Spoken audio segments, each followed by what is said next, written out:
अऊज़ु बिल्लाहि मिनश शैतानिर रजीम। बिस्मिल्लाहिर रहमानिर रहीम।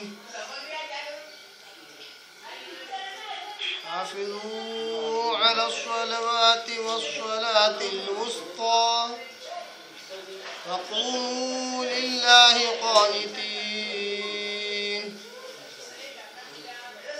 फ़इन ख़िफ़्तुम फ़रिजालन औ रुक्बाना फ़इज़ा अमिनतुम फ़ज़्कुरुल्लाह कमा अल्लमकुम मा लम तकूनू तअलमून। सदक़ल्लाहुल अज़ीम। नहमदुहु व नुसल्ली अला रसूलिहिल करीम। अम्मा बाद। तमाम किस्म की हम्द सना, तारीफ़, किबरियाई, बड़ाई उसी अल्लाह वहदहू ला शरीक के लिए लायक और ज़ेबा है, जो सारी कायनात का खालिक, मालिक, मेरा और आपका मुरब्बी है। उसी अल्लाह के लिए सारी तारीफ़ें हैं जो गफ़ूर है, गफ़्फ़ार है, करीम है, सत्तार है। बाद इसके आखिर मेरे आका दो जहाँ के सरदार अंबिया पर करोड़ा करोड़ अनगिनत बेशुमार दरूद व सलाम सल्लल्लाहु अला मुहम्मद वसल्लम। काबिल एहतराम बुजुर्गों, अजीज़ दोस्तों, नौजवान साथियों, कुरान मजीद की दो आयतों की मैंने तिलावत की है और ये वही दो आयतें हैं जो इससे पहले के दर्स में लिए जा चुके हैं, मगर चूँकि पिछले दर्स में पहली ही आयत के दो टुकड़ों पर दर्स काफ़ी तफसीली, बड़ी गहराई के साथ हो गया, इसलिए इन दो आयतों का हिस्सा दुव्वम यानी पार्ट 2 बनाना पड़ रहा है। जिन दो आयतों की मैंने तिलावत की है, ये दो आयतें सूरह बकरा सूरा नंबर 2 पारा नंबर 2 और उसके रुकू नंबर 31 की आयत नंबर 238 और 239 238 239। अल्लाह तआला ने कहा, हाफिज़ू अलस्सलावाति वस्सलातिल वुस्ता, हिफाजत करो नमाजों की, वस्सलातिल वुस्ता और बिलखुसूस दरमियानी नमाज की, वक़ूमू लिल्लाहि क़ानितीन और खड़े हो जाओ सिर्फ अल्लाह के लिए,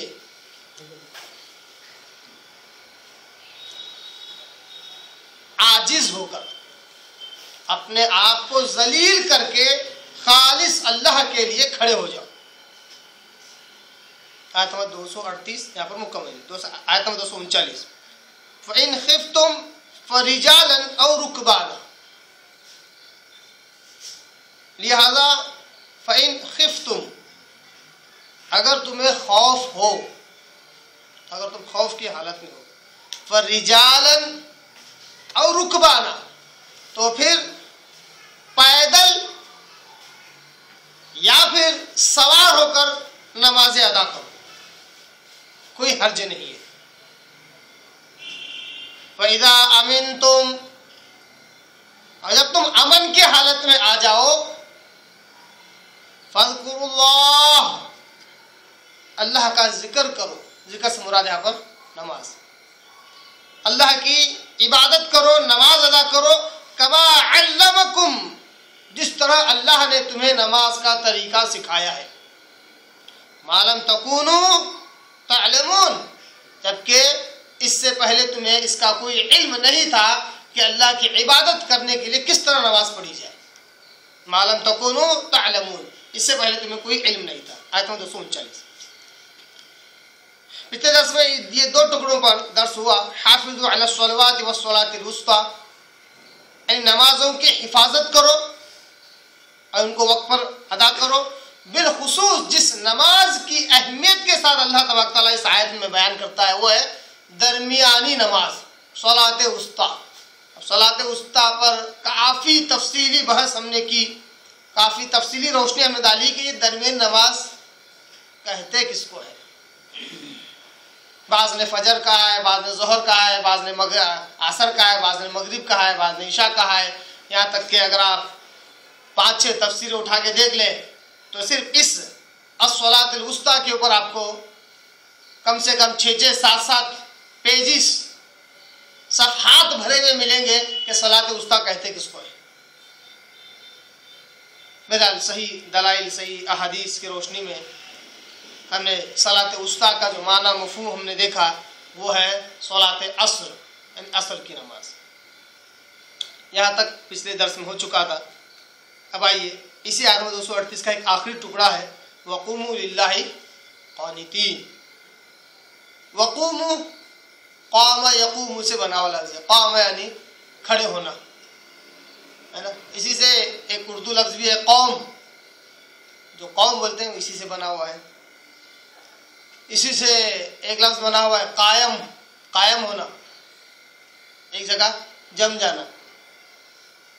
और हैरत दर हैरत अगर कोई जुबान की स्टडी करता हो, जिसको लिंग्विस्टिक कहते हैं, तो ऐसे शख्स को मालूम होगा कि अंग्रेज़ी ग्रामर में, अंग्रेज़ी के कवायद में जो कॉमा लगाया जाता है वो इसी अरबी लफ्ज़ से बना हुआ लफ्ज़ है कौमा, कौमा, कौमहू। कौमहू मतलब यहाँ पर आकर रुकना है, फॉर सम लिटिल बिट, थोड़ी देर के लिए यहाँ पे रुकना है, उसको कहते हैं कौमा। और अरबी, हम अंग्रेजी में भी COMMA कौमा ही बोलते हैं, जबकि अरबी का लफ्ज़ है। यहाँ तक के न सिर्फ नाम ही दिया, साथ ही साथ जो अलामत है वो भी अरबी के पेश या वाव की तरह ही इस्तेमाल की जाती है अंग्रेजी में भी। क्योंकि जो पंक्चुएशन जिसे कहते हैं अरबी अंग्रेजी ग्रामर में, उसमें कि ज़्यादातर चीज़ें अरबी से ही ली गई है, ज़्यादातर चीज़ें पंक्चुएशंस में। तो उसमें से एक लफ्ज़ है कौमा, जो इस लफ्ज़ से बना हुआ है, जो यहाँ पर अल्लाह ताला इस्तेमाल करता है क़ूमू, यानी खड़े रहो। हुक्मिया जुमला है, जमा के लिए है। वक़ूमू, और ऐ इंसानों, अल्लाह के बंदो, खड़े हो जाओ अल्लाह के आगे, लिल्लाह, खालिस अल्लाह के लिए, क़ानितीन, आजिज़ होकर, बेबस होकर, हाजतमंद होकर, जलील व ख्वार होकर रब के आगे खड़े हो। क्यों? क्योंकि तकब्बुर, घमंड, ये किसी को जायज़ नहीं है सिवाय एक के, वो अल्लाह के साथ।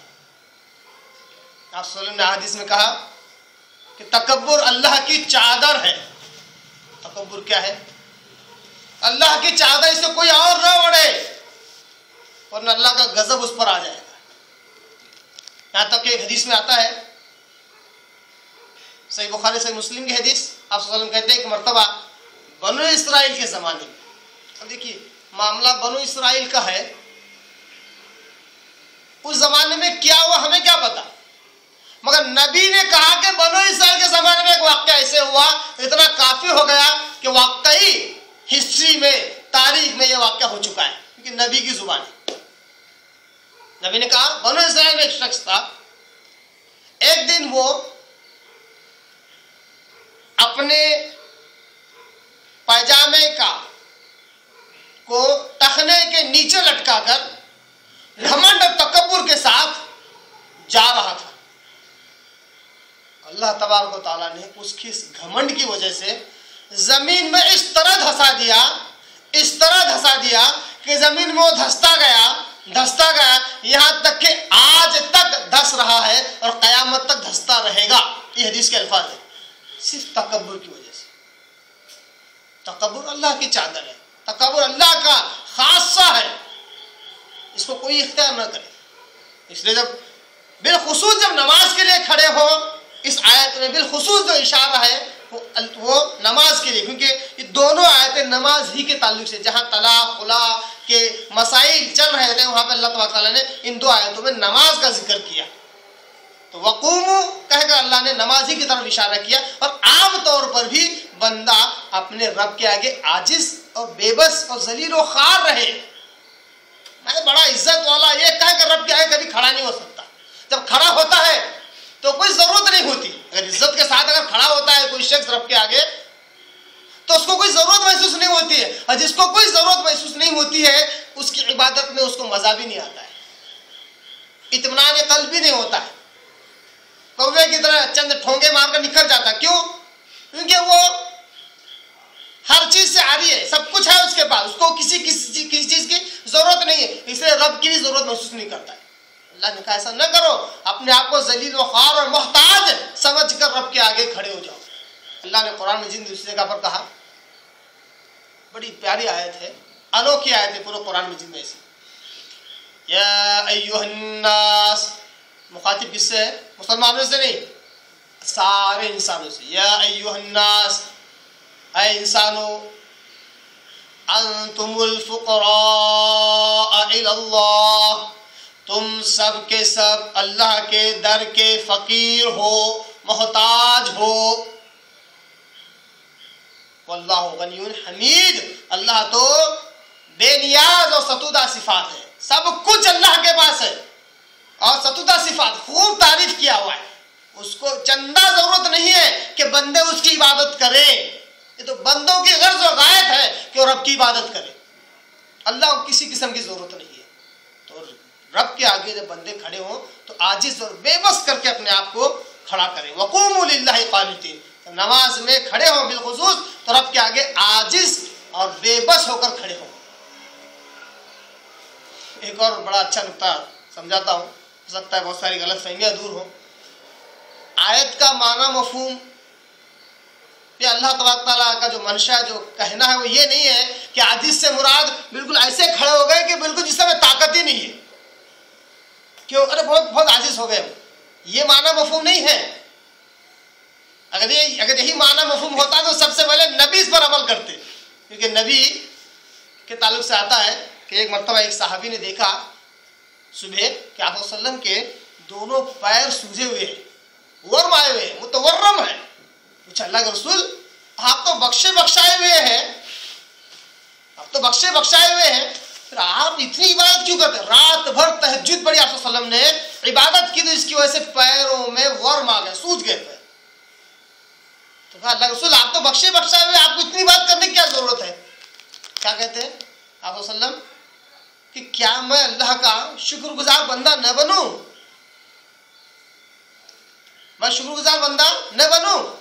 फिर दूसरे दिन आप ने कहा कि मैं, मतलब इसी हदीस का टुकड़ा है, मैं रब को तुमसे बेहतर जानता हूं। क्या कहा वसल्लम ने कि वो कितना जलाली है, कितना गुस्से वाला है, किस तरह की पकड़ और कहार है, इसको तुमसे मैं बेहतर जानता हूं, इसलिए मुझे जरूरी है कैसा करना, इबादत करना रब की। तो आप वसल्लम जब नमाज में खड़े होते तो आप वसल्लम कहते हैं जब तुम क़ियाम में रहो, क़ुमू, क़ियाम, नमाज का जो क़ियाम है उसी तरफ इशारा है बिलखुसूस। क़ियाम आप वसल्लम के इस तरह खड़े होते थे, सहाबा कहते हैं कि आप वसल्लम क़ियाम में इस तरह खड़े होते थे कि आपका पूरा बदन, आपकी पूरी हड्डियां अपनी अपनी जगह पर होती थी। एक नॉर्मल इंसान जिस तरह खड़ा होता आप सब उस तरह खड़े होते, न पूरी तरह झुकाते, न पूरी तरह न फिर किसी किस्म का अकड़ नजर आती, नॉर्मल इंसान। यही बात आप सल्लम ने रुकू और सिजदों के ताल्लुक से भी कहा। यहाँ तक कहा कि आप सल्लम के ताल्लुक से सहाबी कहते कि जब आप सल्लम रुकू से सर उठाते तो इतना इत्मीनान से खड़े हो जाते कि हर हड्डी अपनी अपनी जगह पर आ जाती। आधा अधूरा रुकू किया और सिजदे में चले गए, ऐसा आप सल्लम ने कभी नहीं किया। इस तरह इत्मीनान से खड़े हो जाते कि हर हड्डी अपनी अपनी जगह आ जाती। यह है नॉर्मल पोजीशन। आजिज़ी का मतलब अपने आप को इस तरह झुका देना, ऐसा लग रहा है कि बस ये कोई कपड़ा लटकाया हुआ पुतला खड़ा है कि बस ऊपर का हैंगर छोड़ते ही गिर जाएगा। जानदार खड़े होना, रब के आगे खड़े हो रहे हैं। वक़ूमू से मुराद रब के आगे आजिज अपने आप को महसूस करना है, रब के आगे अपने आप को मोहताज महसूस करके खड़े होना है। ये अल्लाह का हक है। कुरान की आयत सूरह बकरा सूरा नंबर 2 पारा नंबर 2 आयत नंबर 238 को याद रखिए। अकीदे का बड़ा अहम सबक सिखला रही है। अकीदे तौहीद का बड़ा अहम सबक सिखला रही है कि रब के आगे सिर्फ और सिर्फ अल्लाह ही के आगे इज्जत और वक़ार के साथ खड़े होना चाहिए। सिर्फ अल्लाह के आगे। मालूम है कि हक सिर्फ अल्लाह का है, ये हक किसी और को नहीं दे सकते। अगर देते हैं तो किसी भी किस्म का पार्ट एंड पार्शियल अगर कुछ भी अगर किसी को देते हैं तो उसी को शिर्क कहते हैं। अल्लाह तआला सारे गुनाह माफ कर सकता है मगर शिर्क को माफ नहीं कर सकता। जिस तरह एक बंदा रब के आगे जिस तरह नमाज के अरकान अदा करता है, अगर वैसे अरकान किसी और के आगे अदा करे तो आप कहेंगे ये गुनाह है, ये गुनाह है, ये शिर्क है। तो मैं कहता हूं नमाज के जिस तरह नमाज अदा कर रहा है उस तरह किसी और के आगे अदा करने पर ये शिर्क हो रहा है। तो नमाज के अरकान में से कोई एक रुकन अगर किसी के आगे अदा करे तो क्या शिर्क नहीं होगा? जाहिर सी बातें होगा। जब तुम नमाज में रब के आगे इज्जत और वक़ार के साथ खड़े होते हो तो तुम्हारा क़ियाम सही हो रहा है। अगर इसी तरह किसी और के आगे इज्जत और वक़ार से खड़े होते हो, किसी ज़रूरत को महसूस करते हुए, किसी दुआ को कबूल करवाने के लिए या फिर कोई चीज़ हासिल करने के लिए किसी जिंदा या मुर्दे के आगे खड़े होते हो तो ये हक तुमने जो अल्लाह का था किसी और को दे दिया। रब के आगे रुकू करना है और इस तरह जमीन पर झुककर और किसी के पैर छूते हो, चाहे जिंदा हो चाहे मुर्दा हो, तो गोया कि ये रुकू है। यहां शिर्क क्यों नहीं हो सकता? वाकई शिर्क है।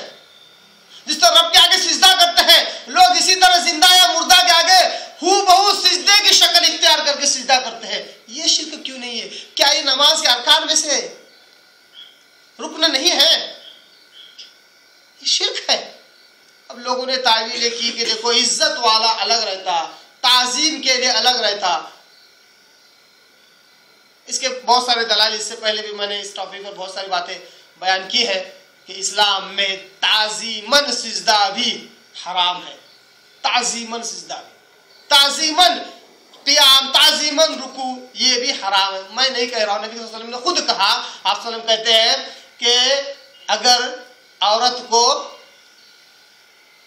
अपने शोहर के लिए सिजदा करना हलाल और जायज होता तो मैं इजाजत देता, मगर उसके लिए भी हलाल नहीं, क्योंकि वो हालांकि उसके लिए मिजाजी खुदा है, खुदा तो नहीं है, मिजाजी खुदा की तरह दर्जा रखता, उसका हुक्म सर आंखों पर होता है इसके।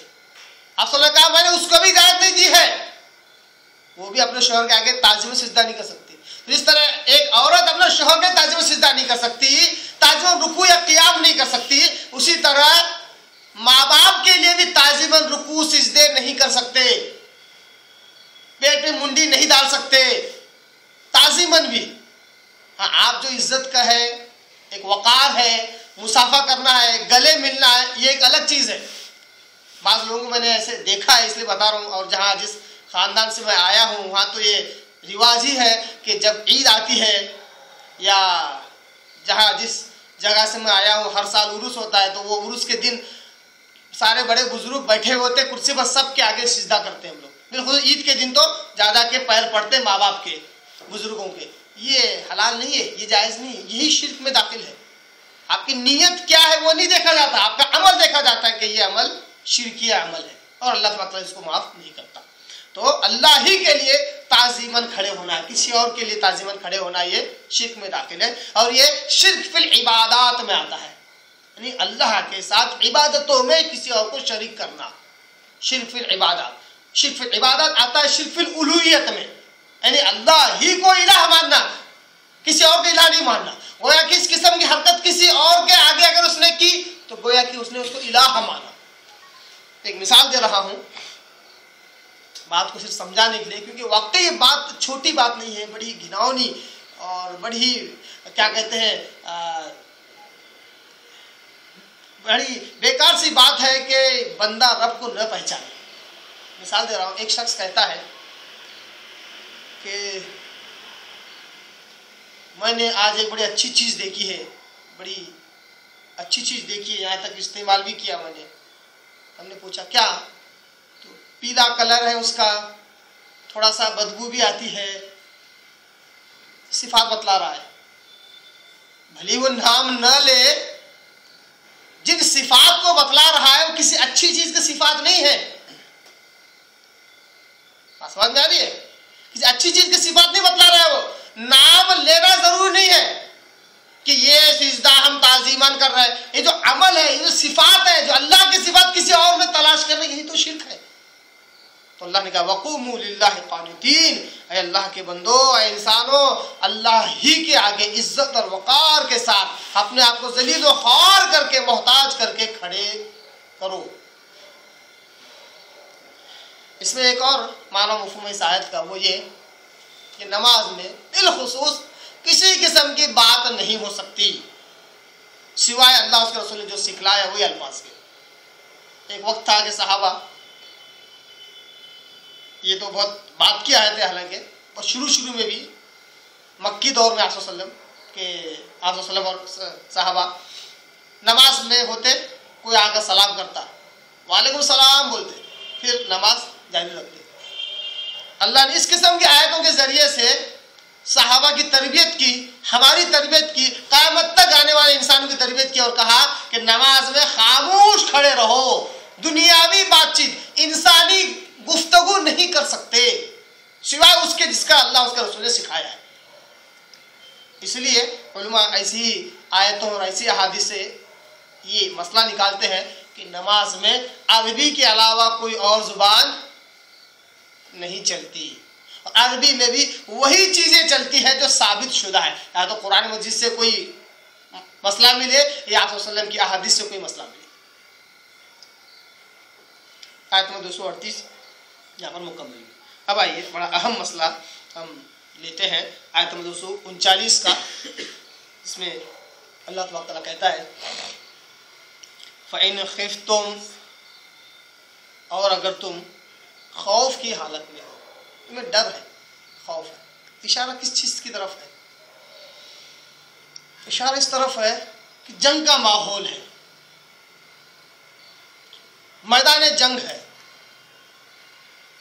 लड़ाई बड़े जोर और शोर पर है, और नमाज का वक्त आ गया, जोहर का वक्त आ गया, असर का वक्त आ गया। क्या नमाज माफ हो जाती है? क्या ऐसे वक्त नमाज माफ हो जाती है? क्योंकि पिछले दर्स में हमने देखा कि हर नमाज का एक वक्त है, उस वक्त के अंदर ही नमाज का अदा करना जरूरी है, उसके बाद अदा करते तो नमाज कज़ा हो जाती है, जो अल्लाह उसके रसूल की निगाह में पसंदीदा नहीं है।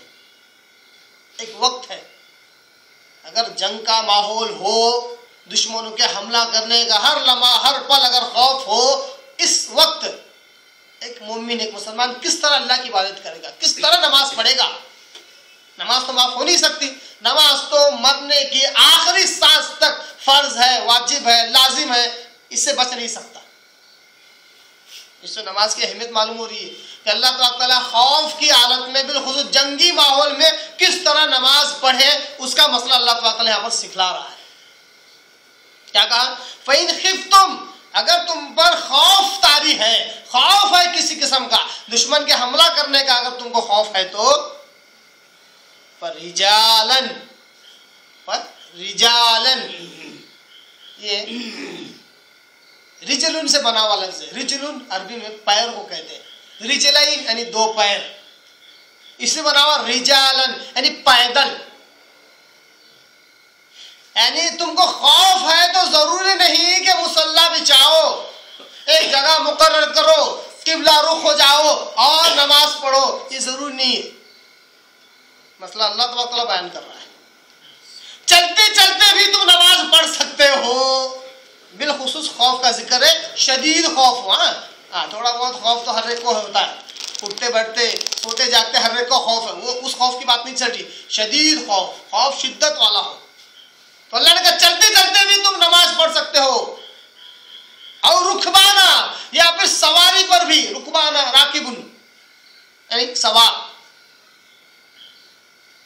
सवारी पर बैठकर भी तुम अल्लाह की बात कर सकते हो, नमाज को अदा कर सकते हो, मगर नमाज छूट नहीं सकती, तुम पर माफ नहीं हो सकती। क्या मतलब समझा अल्लाह ने?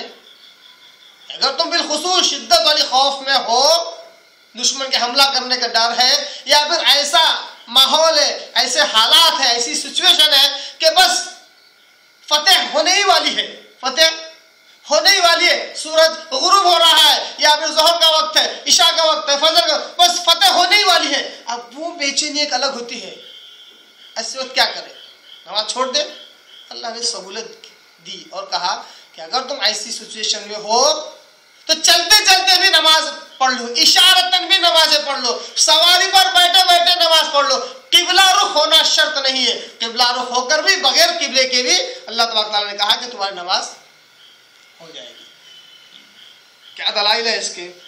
बहुत सारे दलाइल है, एक दो दलाइल सिर्फ आपके आगे रख रहा हूँ। एक अलग मौजू है ये कि खौफ की नमाज क्या चीज़ होती है, अलग मौजू है। सिर्फ बुनियादी तौर पर जितना समझना चाहिए उतनी ही दलाइल और उतनी बातें आपके आगे रख रहा हूँ। सही बुखारी हदीस आप सल्लल्लाहु अलैहि वसल्लम कहते हैं, फ़इन कान खौफुन, अगर खौफ हो अशद्दु, वो कैसा रहना? शिद्दत वाला। हुआ अशद्दु मिन दालिक,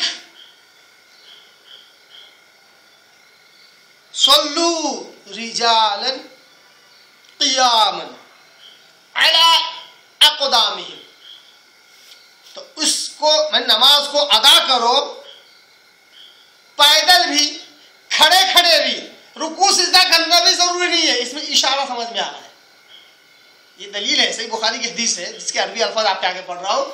वरना लोग कह सकते हैं नमाज इशारे से पढ़ने की क्या दलील है, मजबूर है तो चलो चल जा रहा। लोगों ने अकल की बुनियाद पर मसाइल निकाले, मजबूरी है भाई, रुकू नहीं कर सकता, सिजदा नहीं कर सकता, इसलिए इशारा है। नहीं, इसलिए इशारा नहीं है, दलाइल मौजूद है, नबी ने इसके बारे में कहा है, अगर ऐसे हालात हो तो ऐसा कर सकते हो। नहीं झुक रहे हैं ऐसा नहीं, हालांकि खौफ की हालत में इंसान झुक भी सकता है, रुकू भी कर सकता है, सिजदे भी कर सकता है, मगर इशारे की नमाज साबित है कुरान मजीद और अहादीस से, इशारे की नमाज। आप क्या कहते हैं कि फिर नमाज पढ़ो पैदल भी, खड़े खड़े भी, अला अक़दामिहिम, अला अक़दाम अल्फाज क्या बता रहे? अपने पैरों पर, अक़दाम कदम की जमा है ना, अपने पैरों पर खड़े खड़े भी, औ रुखबाना या फिर सवार होकर, मुस्तकबिली और वह गैर मुस्तकबिलिहा, चाहे किबला रुख होकर चाहे बगैर किबला रुख। इसलिए जो सवार की जो नमाज है, सवार अगर वो फर्ज अदा कर रहा है, मुसाफिर है, मैं अभी खौफ का मसला नहीं समझा रहा हूँ, जंग के मसाइल नहीं समझा रहा हूँ, आम मसला समझा रहा हूँ कि एक आदमी मुसाफिर है, सफर कर रहा है, घोड़े पर सफर कर रहा है, फर्ज कीजिए, तो हदीस में आता है कि जब फर्ज का वक्त आए तो सवारी पर उतरे, सवारी पर से उतरे और फर्ज अदा करे, 4 है तो 2 रकात पढ़ ले कसर करके, फिर बैठ जाए अपनी सवारी पर, क्योंकि काफी लंबा सफर तय करना है, या सफर जैसा भी हो। आप सल्लल्लाहु अलैहि वसल्लम ने कहा अस्सफ़्रु क़ित्अतुम मिनन नार या क़ित्अतुम मिनल अज़ाब, सफर तकलीफों में से एक तकलीफ है, अज़ाब में से एक अज़ाब है। सफर बार बार सफर करना कोई अच्छा न समझे। आप सल्लल्लाहु अलैहि वसल्लम ने कहा कि ये अज़ाबों में से एक अज़ाब है, इंसान को तकलीफ होती है, परेशानी भी आता है। तो चाहे सफर बड़ा हो चाहे छोटा हो, सवारी पर बैठ जाए, बाकी की सुन्नतें नवाफिल अदा करे, घोड़े पर बैठे बैठे ही। अगर किबला रुख है पहले ही से तो बहुत अच्छी बात है, नहीं है तो जिस तरफ भी है अपनी रकात बांध ले, उसी में इशारा कर रुकू सिजदे कर ले। अब सवारी चाहे किधर भी जाए, उसका रुख चाहे जिस तरफ हो, उसकी नमाज हो जाएगी। इससे ये जो हदीस है, मैंने बुखारी मुस्लिम हदीस का निचोड़ रखा आपके आगे, इससे एक मसला तो मालूम हुआ कि सवारी पर इशारतन जैसे भी हो, चाहे किबला रुख चाहे बगैर किबला रुख नमाज पढ़ सकते हैं। दूसरा एक मसला, अहम मसला क्या मालूम होता है? क्या मालूम होता है? दूसरा बड़ा अहम मसला वो ये, सफर में भी सुन्नत नवाफिल माफ नहीं होती है। लोग तो मुकीम होते हैं तो फर्ज पढ़ के निकल जाते हैं, फर्ज पढ़ के निकल जाते हैं। जरूरी नहीं है, सुन्नत है माफ हो जाएगी, नफिल है अब तो उसकी कोई वैल्यू ही नहीं है। तो सुन्नत है माफ हो जाएगी तो नफिल की क्या वैल्यू रहेगी? मुकीम है तो ऐसा करते हैं, जबकि अहादीस सहीहा में सहाबा, ताबईन, तबे ताबईन, अइम्मा किराम, मुहद्दिसीन, इनका अमल रहा है कि सवारी पर भी सुन्नत नवाफिल अदा करते थे, छोड़ते नहीं थे। यहाँ तक कि माई आयशा रज़ियल्लाहु अन्हा खुद कहती हैं कि नबी सल्लल्लाहु अलैहि वसल्लम ने कभी अपनी जिंदगी में, चाहे सफर हो चाहे हज, चाहे मुकीम हो चाहे मुसाफिर, आप सबने कभी फजर की 2 रकात सुन्नतें नहीं छोड़ी हैं। 2 रकात सुन्नतें सफर में होने के बावजूद आप सबने सुन्नतें थे। इतना ही ना, आप सल्लल्लाहु का मामूल, सहाबा का मामूल ये था कि नवाफिल सुन्नतें अदा करते थे। एक दूसरा मसला भी इस हदीस से मालूम होता है। तो ये तो हो गया सवारी पर इशारतन नमाज अदा करना, चाहे किबला रुख हो या न हो। वही बात अल्लाह ताला यहाँ पे भी कहता है, खौफ की भी अगर तुम हालत में हो तब भी तुम पैदल या सवार, किबला रुख या बगैर किबला रुख तुम नमाजों को अदा करो। यहाँ तक कि खड़े खड़े भी नमाजों को अदा करो, इशारतन अदा करो। क्या है इसकी दलील? सही मुस्लिम की पहली हदीस, सही बुखारी की मतलब, सही मुस्लिम की हदीस बतला रहा हूँ। अन इब्न उमर रज़ियल्लाहु ताला क़ाल फ़इन काना खौफुन अशद्दु मिन ज़ालिक, वही अल्फाज जिस तरह बुखारी के अल्फाज है ना। हज़रत अब्दुल्लाह इब्न उमर कहते हैं कि अगर तुम्हें खौफ हो, बहुत ज्यादा खौफ हो, फसल्ली राकिबन औ काइमन तुमिउ ईमान, यानी तुम नमाज को अदा करो सवारी पर बैठे बैठे या खड़े खड़े या इशारे से, तब भी तुम्हारी नमाज हो जाएगी। बिलखुसूस खौफ के लिए ये 2 हदीस मैंने आपके आगे रखा। फ़इन खिफ्तुम फरिजालन और रुकबाना के ताल्लुक से।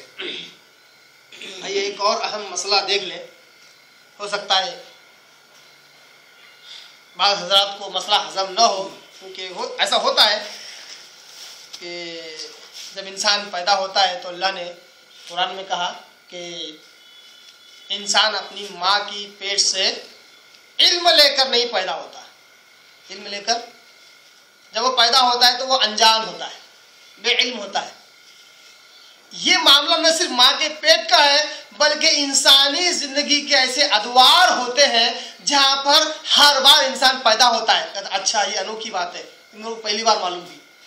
ऐसा इंसान के, हर इंसान चाहे दुनिया का बड़े से बड़ा आलिम, मुफ्ती, फाजिल, कारी, साइंटिस्ट, डॉक्टर, कोई भी क्यों हो, जिंदगी में ऐसे अदवार होते हैं कि हर बार उसको नई चीज मालूम होती है तो उसको नयापन सा महसूस होता है, जैसे आज ही पैदा हुआ हो।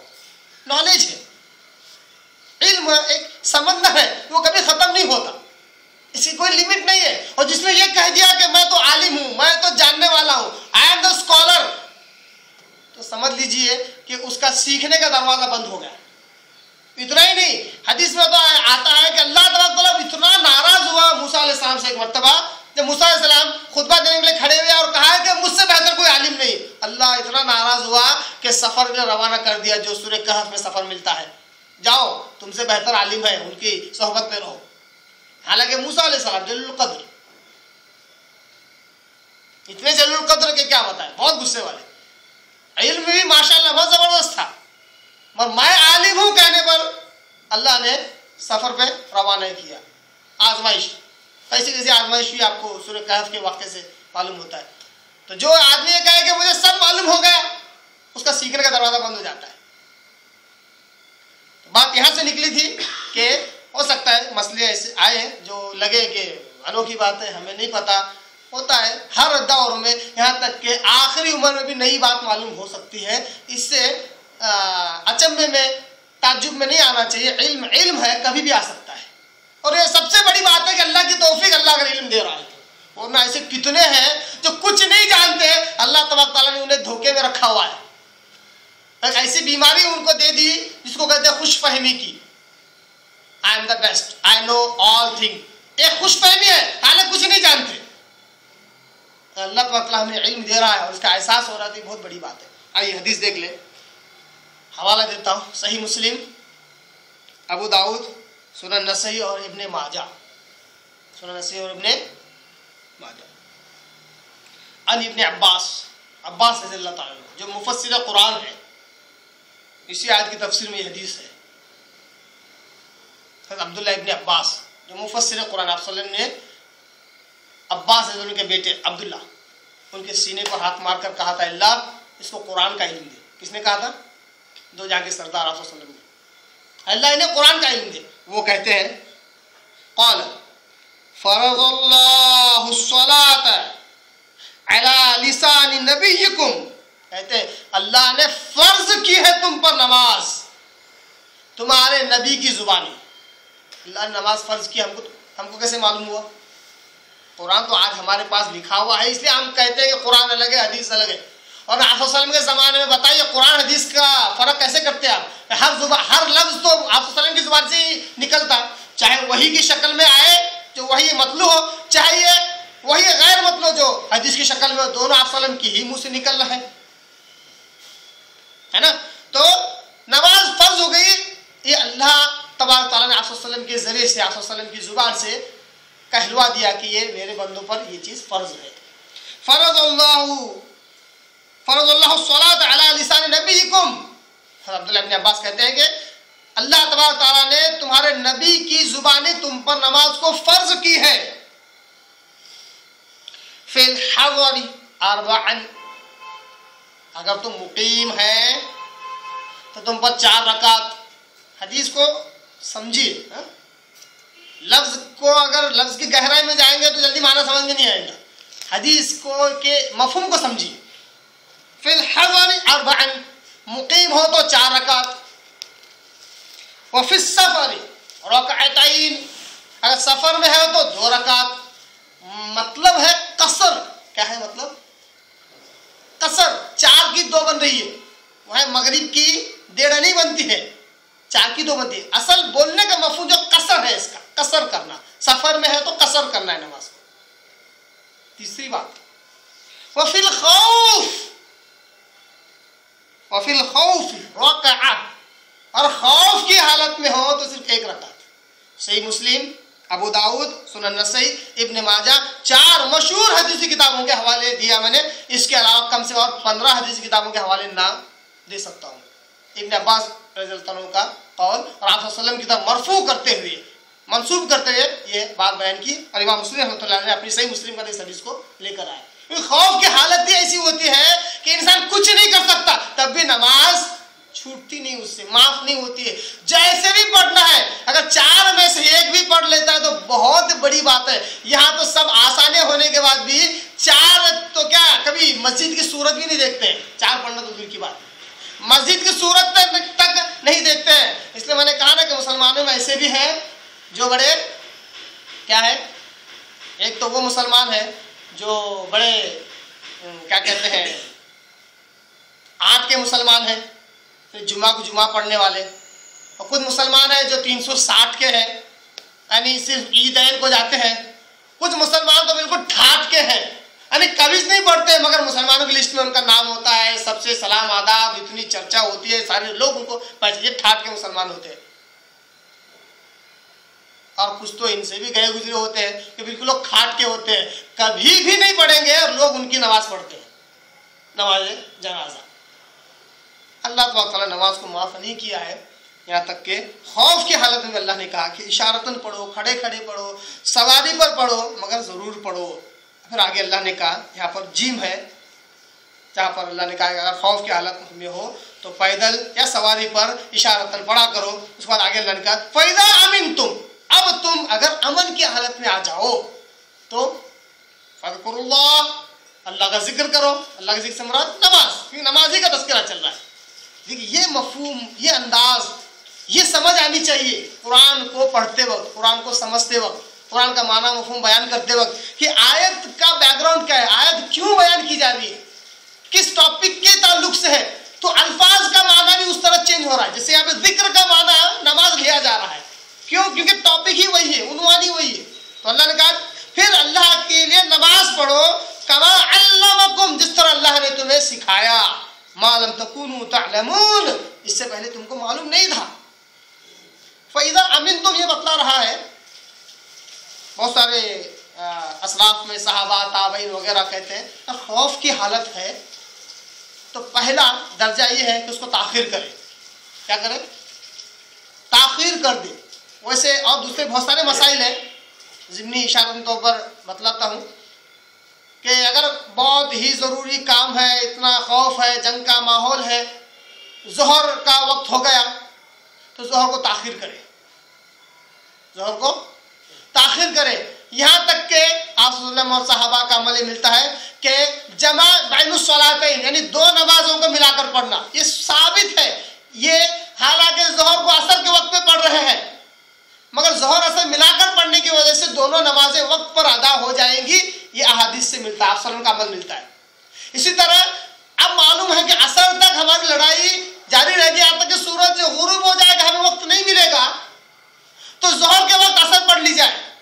ये मसला मैं नहीं समझा रहा हूँ, अहादीस से साबित है। अगर ये मसला समझ में न आ रहा हो तो हाजी हजरात से पूछ सकते हैं कि वो क्या करते हैं। जोहर में कभी असर पढ़ लेते हैं, कभी असर में जोहर पढ़ लेते हैं। वो सिर्फ हज के लिए नहीं है, आम मसला है, ताकि नमाजी अपनी नमाज न छोड़े। और ये माफ नहीं होती है, सहूलतें अल्लाह ने बहुत दी है, इतनी सहूलतों के बावजूद भी नहीं पढ़ते हैं, ये हमारी बेगैरती है, हमारी बदनसीबी है। तो इस तरह दो नमाजों को जोहर असर को मिलाया जा सकता है, मगरिब और इशा को मिलाया जा सकता है। मगरिब को इशा पढ़ी जा सकती है, या आधी रात एक तिहाई रात के वक्त मगरिब इशा पढ़ी जा सकती है। हालांकि अकल में बैठने वाली बात नहीं है, इसलिए कहता हूं कि अकल का कोई दखल नहीं है इस्लाम में। और अकल का दखल होता तो अली करमुल्लाह वजह क्या कहते हैं अबू दाऊद की हदीस में, मौजों को ऊपर से मसा करने वाला नीचे से करना चाहिए, क्योंकि मिट्टी तो नीचे लगी होती है। अकल का दखल नहीं है, असल है मसला कुरान हदीस से क्या मसला साबित होता है, ये साबित होता है। इसको कोई चैलेंज भी नहीं है, ये हकीकत है। तो सहाबा ताबईन वगैरह कहते हैं अगर खौफ का भी आलम हो, खौफ के भी अगर हालात हो, तो उस वक्त नमाज को सबसे पहले ताखिर की जाए। जैसे हर नमाज का एक वक्त है, एक वक्फा है। ऐसे जोहर का मैंने बताया कि आज के इसमें जैसा कि पौने 1 बजे से जो जोहर का वक्त शुरू होता है, आखिरी 3:30 तक आपके पास वक्त है। ये जो 2-2.5 घंटा है, ये काफी वक्त है। आप ताखिर करते करते करते जोहर के आखिरी वक्त तक आप जोहर पढ़ सकते हैं। इसी तरह सूरज गुरूब होने के बाद, मगरिब के अदा होने के आधे पौने घंटे के बाद जब ईशा का वक्त शुरू होता, तो आधी रात एक तिहाई रात तक आपको ईशा का वक्त है। कोई काम है, आप उसको ताखिर करते करते आप ईशा के आखिरी वक्त में पढ़ सकते हैं। बेजानी करना है, उज्र होना चाहिए, उज्र होना चाहिए। बगैर उज्र के अगर कोई नमाज की ताखिर करता है तो आप सल्लल्लाहु अलैहि वसल्लम ने कहा वो मुनाफिक है। क्या कहा? ये मुनाफिक है जो नमाज को ताखिर करके पढ़ता है और ठोंगे मार देता है, बस कौवे की तरह ठोंगे मारता है। तो सहाबा ताबईन वगैरह कहते हैं कि अगर वो खौफ की हालत में है तो नमाज को ताखिर करके पढ़े। ताखिर करने से भी काम नहीं जम रहा है तो दोनों नमाजों को मिलाकर पढ़े। आखिरी लिमिट में वो भी नहीं हो रहा है तो इशारतन 1 रकात भी पढ़ लेता है तो उसकी नमाज हो जाती है। खौफ की नमाज है सिर्फ। अल्लाह ने कहा जब तुम अमन की हालत में आ जाओ, ताखिर करने से अगर अमन मिल रहा है तो पूरी नमाज होगी। ताखिर अगर जोहर की ताखिर की गई, जोहर के आखिरी वक्त में सारे मामला निपट गए, सारा सुकून इत्मीनान मिल गया, अब नमाज पूरी होगी। तो ताखिर करने से अगर फायदा है तो ताखिर किया जाए, बेजा ताखिर न की जाए। अगर बहुत वाकई खौफ है तो उसको वक्त के अंदर कम से कम कसर करके नमाज अदा कर सकते हैं। अल्लाह ने कहा जब तुम अमन की हालत में आ जाओ तो फिर पूरी नमाज अदा करो जिस तरह अल्लाह ने तुम्हें सिखाया है, और इससे पहले तुम्हें इस बात का कोई इल्म नहीं था। ये 2 आयतें थी सूरह बकरा की 238 और 239। अल्लाह से दुआ करता हूँ अल्लाह ताला हमें कुरान को सही समझने, इसके मसाइल में और फिक्र करने, उसको अपनी ज़िंदगी में लाने का अल्लाह तौफीक अता फरमाए। व आखिर दावाना अनिल हम्दुलिल्लाहि।